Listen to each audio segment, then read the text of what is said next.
projects. So with that in mind, Jack, I'd like to kind of pass over to you. I know you've got some slides to share.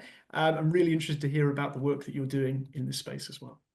Okay, we've got to deal with the technical first. Am I going to try and share from my screen? And let's see if that works. This is the nervous part. So I'll try and share my screen. Let's give it a go. We've got a backup, Jack. Exactly. Don't worry if need be. Right. As I was saying, I am a teacher, so I do like a little bit of interaction. I hate talking to a blank screen. And so far, we've been talking about AI, and nobody's mentioned everyone's favorite AI phrase of prompt engineering. I think we got one prompt in earlier, but no one's mentioned prompt engineering. So a challenge for you on my screen, I've got three things. I've got three different prompts. I want you, obviously you're not going to write in the box, but have a think about it. And then Deirdre, I might even put you on the spot if that's all right. Yeah. Oh yeah, just for a bit of pressure.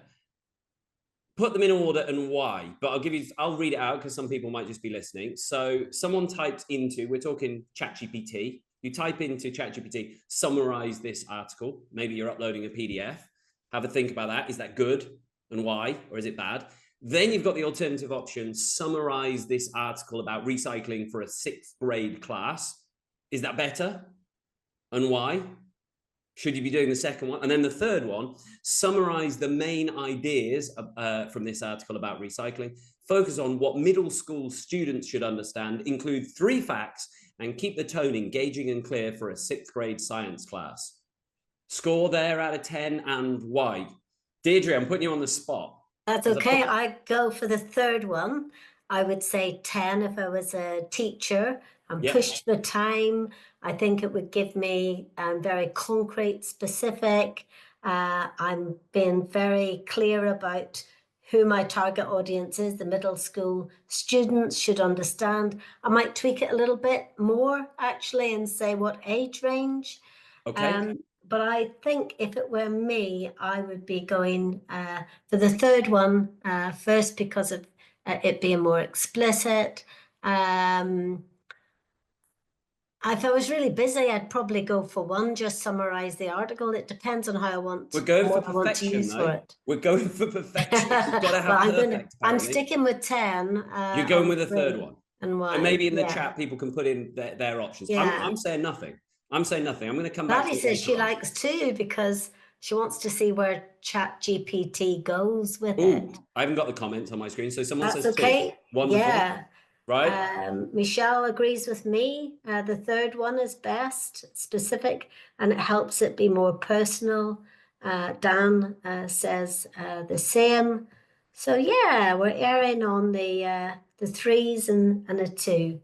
All right, well, I'll hand out some gold stars later on, but we'll come back to it. I'm going to do the boring bit and introduce myself. So as I said, I am a full-time teacher, but why am I speaking? I've gone a little bit beyond the title of secondary school teacher. About 3 years ago, I think, I got very frustrated at the international school that I teach at, that there was nothing to catch up the children at my school. I teach IGCSEs and A-levels and IB, and there was nothing to catch up the children who missed education because of COVID.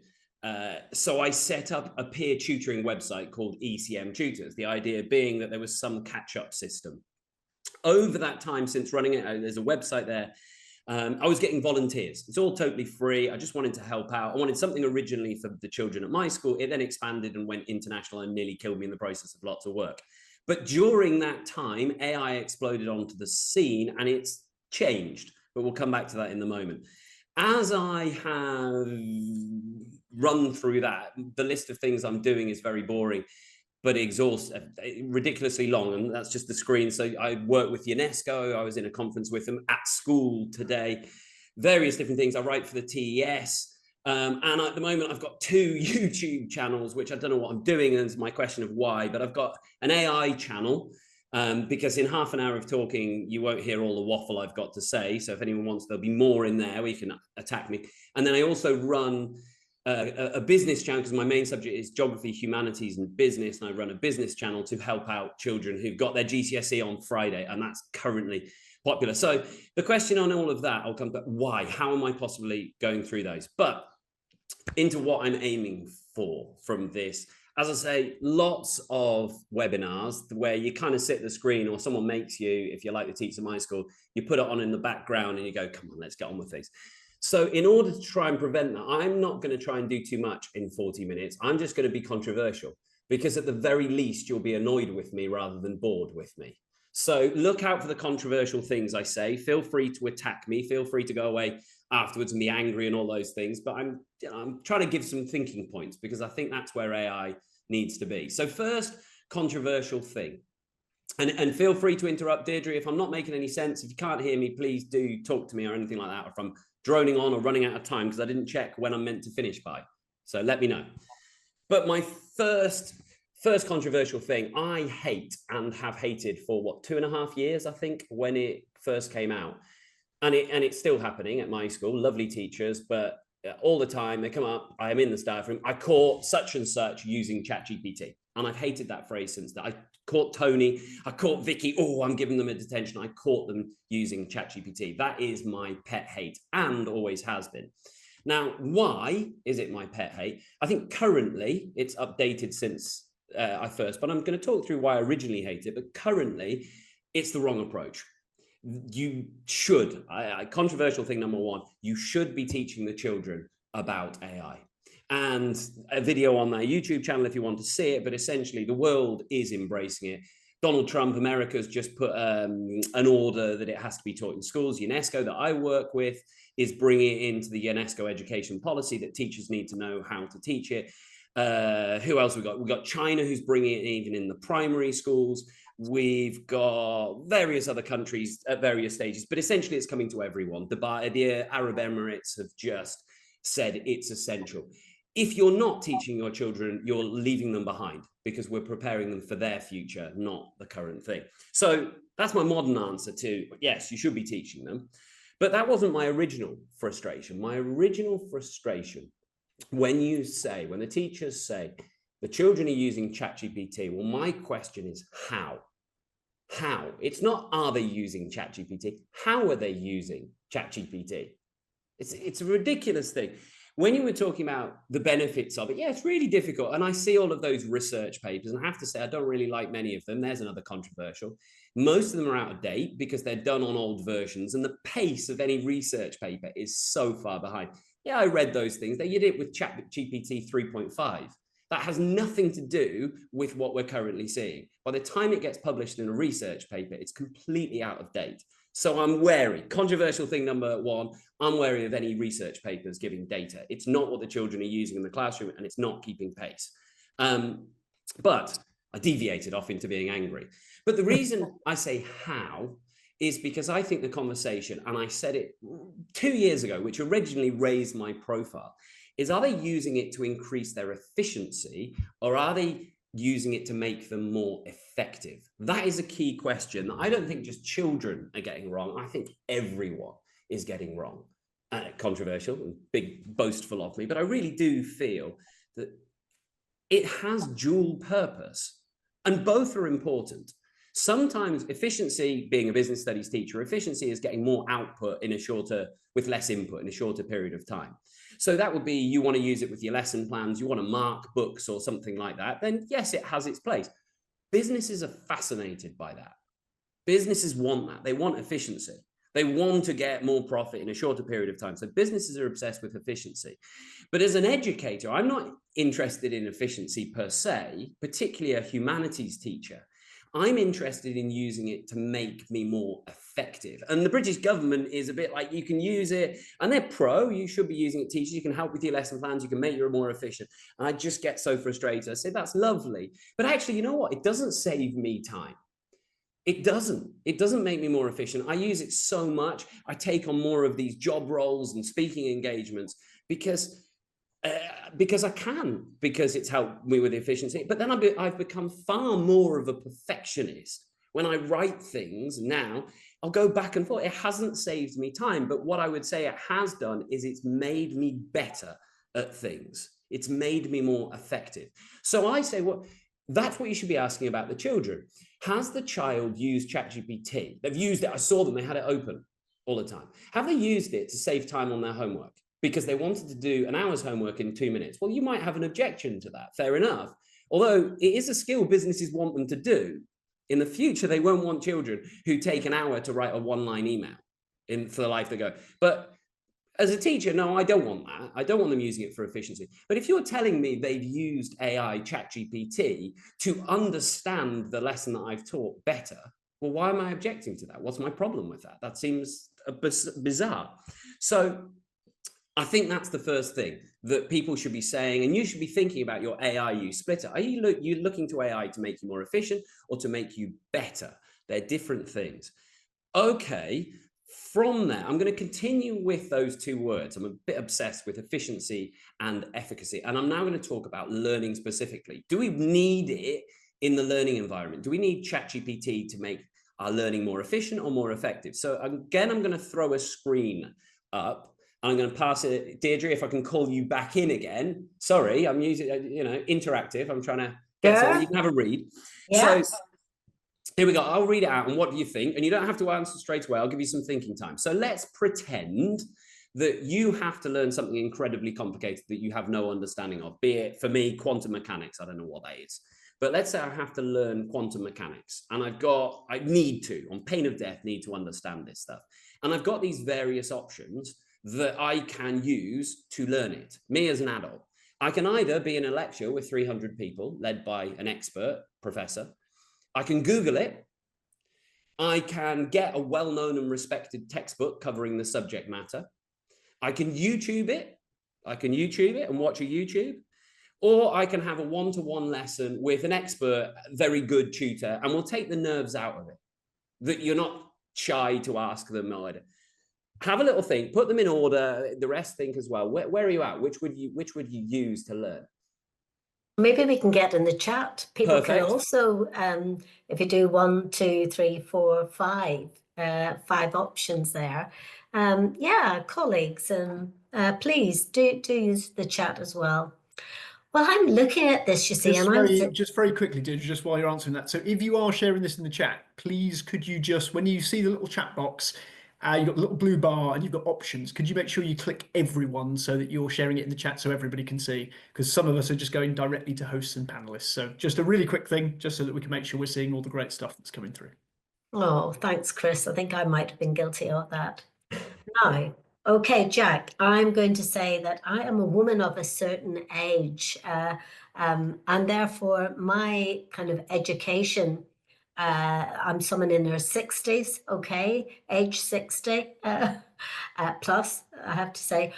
So, I like the old well-known and respected textbook covering a subject matter, because that's how I've kind of learned my academic career to do that. However, I am becoming a bit more savvy around thinking, well, yeah, I'll Google it and I'll YouTube it if I think it's a good YouTube. So I kind of mix it up. So if you ask me to rank them in preference, 1 is my old-fashioned, if I've got time, I go for 1. 2 would probably be Google, yeah. 3 would be YouTube. 4 would be the one-to-one with the expert teacher, and then 5 would be the lecture with 300 others. I like personalized approaches, and I really don't want to sit in a place with 300 being lectured at. Does that help? Brilliant. It's okay. Jack, I know you can't necessarily see the chat, so I'm just going to run through some of these because that's really interesting responses. Yeah. Deirdre, I'm really surprised that one-to-one was so low for you, because for me that was absolutely number 1 for me. She stitched me right up, didn't she? Yeah, brilliant. Well, exactly, because I thought, well, the thing is that it's all about if you're time poor, and also particular learning styles. True. So I think we need to think about people's learning styles and time poor. It's interesting that this is kind of reflected in some of the sort of feedback that we've had. So we've had a few people kind of saying that they've got 5, so the one-to-one lesson is kind of their top one. Lecture with 300 attendees led by an expert. For some people that was kind of near the top, first or second. For others, rock bottom. So maybe a little bit of kind of a split there. Google kind of featuring quite highly, but Laurie's kind of made the point that actually, you know, would it really be Google now, or actually would it just be ChatGPT? I'm going old. It meant Google search. It meant old Google. Yeah, definitely. Yeah. Okay. So, and interestingly, yeah, YouTube's popped up a bit as well. Although Alex made a good point that actually, yeah, YouTube, maybe if I can compare a range, but maybe not just kind of one video, which I think is you know, sort of reasonable to say. Yeah, a couple of people sort of talking about this idea of YouTube being perhaps a little bit higher, representing maybe where we are now and how often we kind of lean on YouTube. And Alex has made a really good point there about actually you could combine two of these, because quite often now you have that long form content of experts almost giving one-to-ones on YouTube directly to an audience. So it's a really, really interesting mix. That's a good question. And lots of great stuff in the chat, which we can kind of pick up as we go along. Yeah. Great. Okay. Well, I'm going to take it back to that. So there's one odd one out in the list.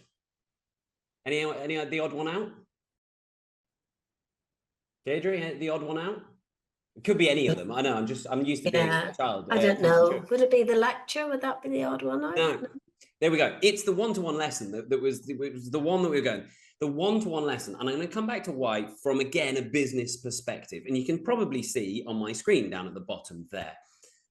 All of the others are a one-way learning. So if we go back to this list, one way. Now, businesses are, as a business studies teacher, we talk about effective communication. How do we have effective communication? There is one way learning where you impart knowledge.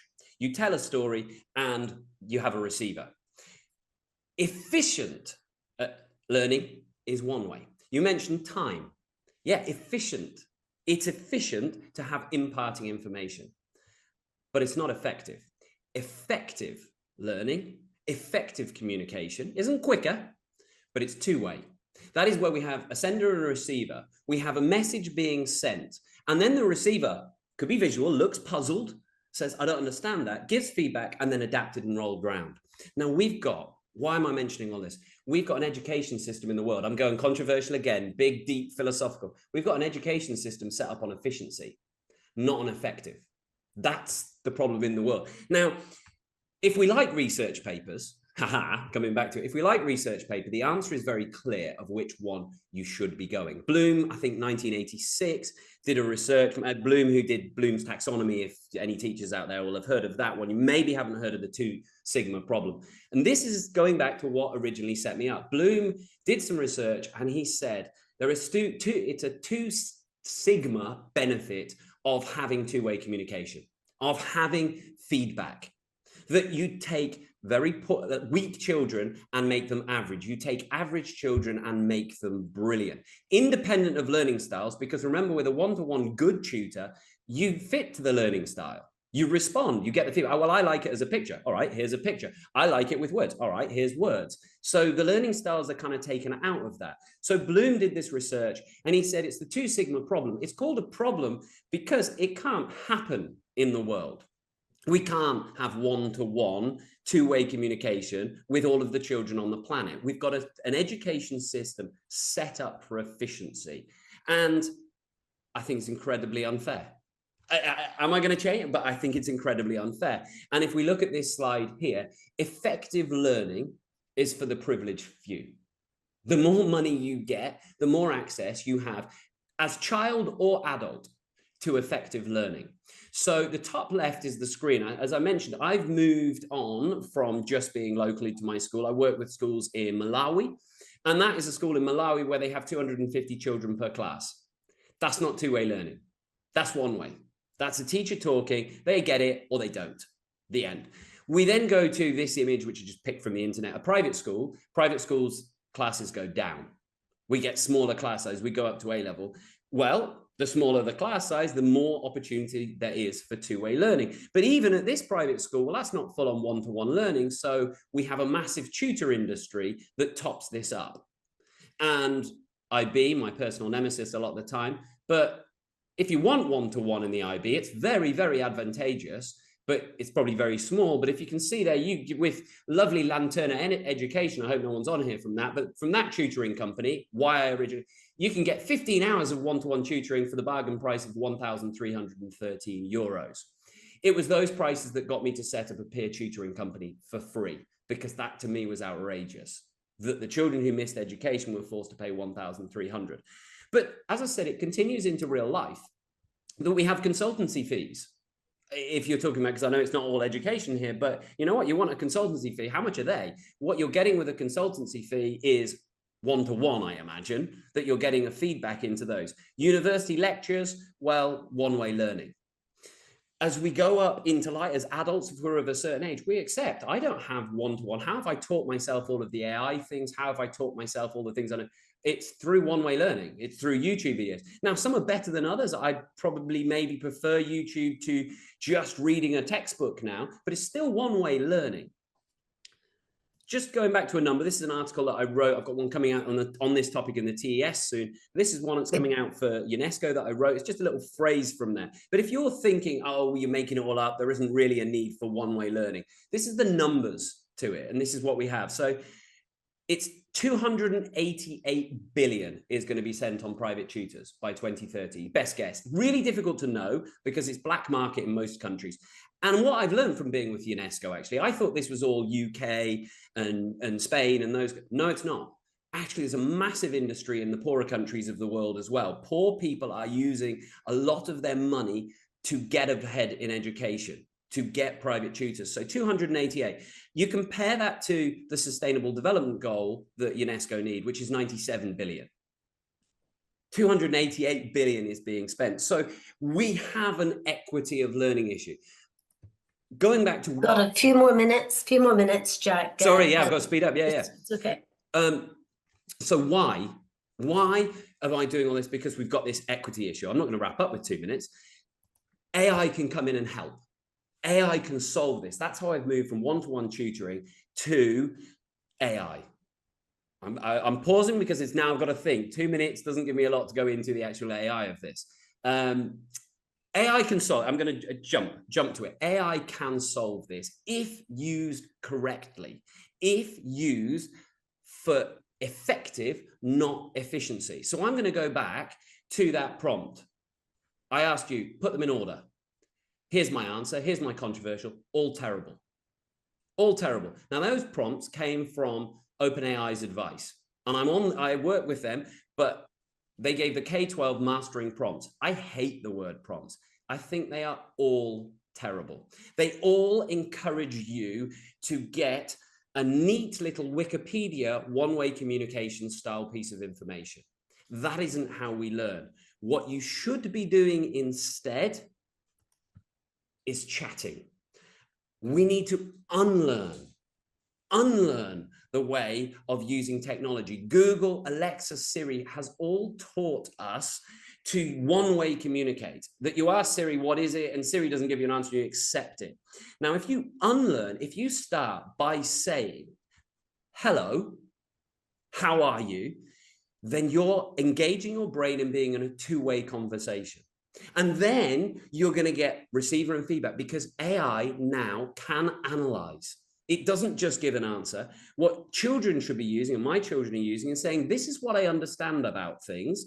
Tell me where I'm going wrong. And just like a human, it can analyze those things and it will say, right, but you're misunderstanding these points. And it's a loop. If you're getting bad outcome, it's because you're leaving the conversation too soon. I'm trying to do it in 2 minutes, but therefore controversial. I am saying humanize it, anthropomorphize AI. Now that is massively controversial. Sam Altman said, how much do you spend on people saying please and thank you? He said tens of millions, you never know. Very sinister, but I completely agree with him. My advice to teachers is start with please, because it helps you unlearn and you change your mindset into two-way communication. You're going to chat and it's not just giving you a ready-made, efficient answer. Final thing, which I did quite well to get it into 3 minutes, even if it was. Final thing to say, that's incredibly controversial. There are pros and cons of that, but I will add a caveat to that. I've got a 5-year-old. Now, my 5-year-old, I'm telling people, say please and thank you. Terrible advice for my 5-year-old, because my 5-year-old has nothing to unlearn. He is from a totally different world. He doesn't, when I have ChatGPT or I'm speaking to it or I'm on in the background or doing that, He thinks it's chatty GPT, and he will speak to it exactly as if it's his grandparents on the phone. He does not even remotely think about prompt engineering it or efficiency. He will just two-way communicate and will get good outcome. So what do I say to him? It is not a human. Don't say please and thank you. So that comes with a massive caveat in all of this. Those of us of a certain age, we need to, in the short term, overcome it and see it for our effective use.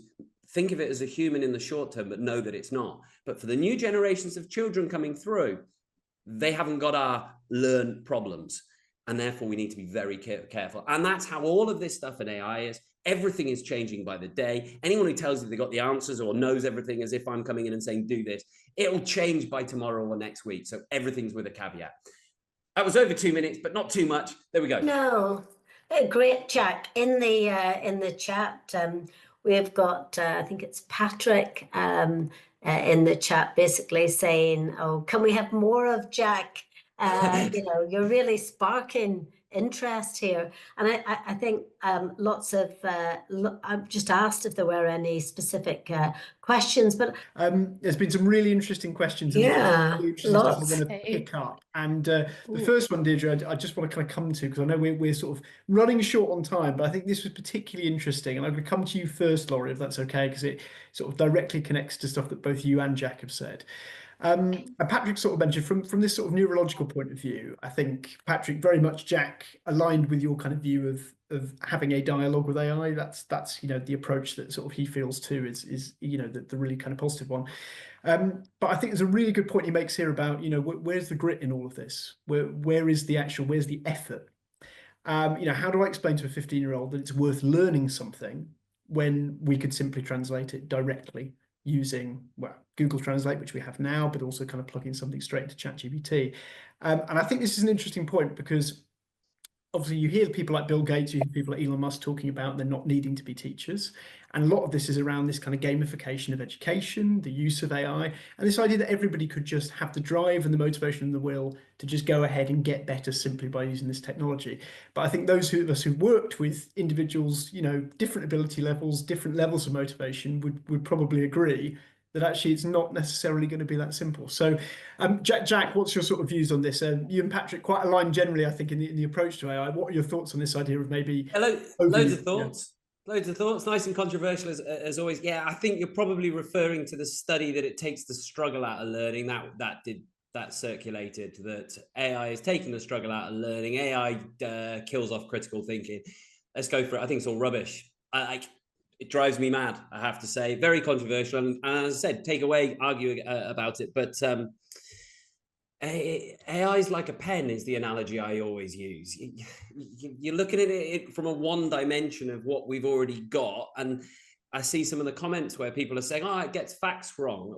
If you're thinking it's a Google search, then yeah, then there's going to be some fact, but it does so many different things. So in terms of taking the struggle, you can set up gems for free or GPTs, which is what I do.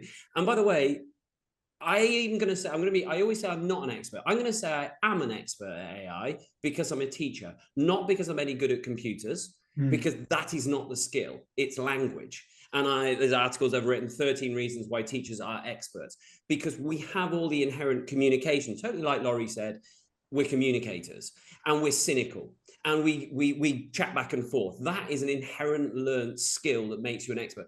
STEM subjects have are under stress, because now humanities, which is my subject, history has always taught critical thinking. When I was at school, you had a source and you had to say, what's the bias behind this source? This idea that everyone's put out, oh yeah, but children haven't been taught critical thinking.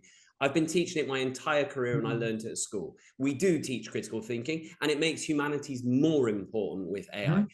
But LLMs, AI, it doesn't just give you it's not just a simple answer engine that you're doing. It's so much. Well, that's one dimension that maybe 2 years ago, I set up GPTs, as I said, not complicated, all with language. Sound scares people, but it's not. And I put them all on my website. They're all free. That's why I'm flooding the GCSEs at the moment.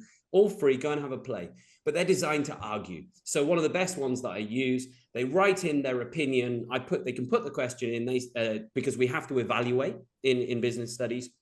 and they say, I think this business should expand, or I think global warming is blah, blah, blah, blah, blah. And it will just bicker with them. I call it the bickerer. So how is that not teaching critical thinking? It's not taking the struggle. And finally, while I waffle on, it's about upping the level. That's what's changed. Yeah, okay, it's taken the struggle of setting poor work.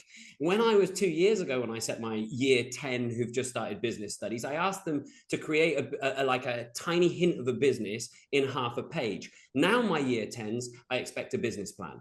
And I expect it marketed and up the level. And if you're not upping the level, you're leaving the kids behind. Again, Jack, comes back to your point about why teaching this stuff is so important explicitly. Completely. This is the point, isn't it? Because ultimately we can't necessarily expect people to just become critical users of it by magic. Yeah. That actually, as you're saying, you know, this stuff needs to be normalized. We need to be having conversations about it. It needs to be quite explicit so that, as you say, it's there. But it's not magic. It's unlearning. It's unlearning that it's not Google search. If you look at most of the comments, it's people thinking it's a Google search. You know what? My 5-year-old uses it perfectly. In my opinion, of course, I'm full of rubbish. I know that. You don't have to take away and agree. But in my opinion, he uses it. He is critical of it. It says, you know what, it's 5 o'clock, or the best action hero is that. And he'll say, it's rubbish. No, it's not. He will bicker with it in the same way because I'm trying to teach him effective communication. If you teach effective communication, not prompt engineering, then you get good outcome. And that's the skill. And that's why in schools, what should be teaching is we should be teaching the humanities. I don't get my 5-year-old playing on the computer. I get him running around and playing football. Human skills. Just if I sound like an evangelical about AI, human skills are important. And the humanities of teaching critical thinking and then getting AI on board to help with that. It's incredible at teaching critical thinking. It will bicker with them all day long if you set it to do that. If you just want it as a Google that gives an answer, yeah, it doesn't. And it takes the struggle out. But those reports come into my lessons. And it doesn't take the struggle out of those lessons at all. That was 2 years ago. Yeah, now it's a challenge. Yeah, I think you're being explicit about it, which is good. I think that's really important. And I love that. I hate prompt engineering when people talk about AI and all they talk about is how to prompt engineer it. Like, it just seems to me to be looking at it in the wrong way. We have to learn how to use it.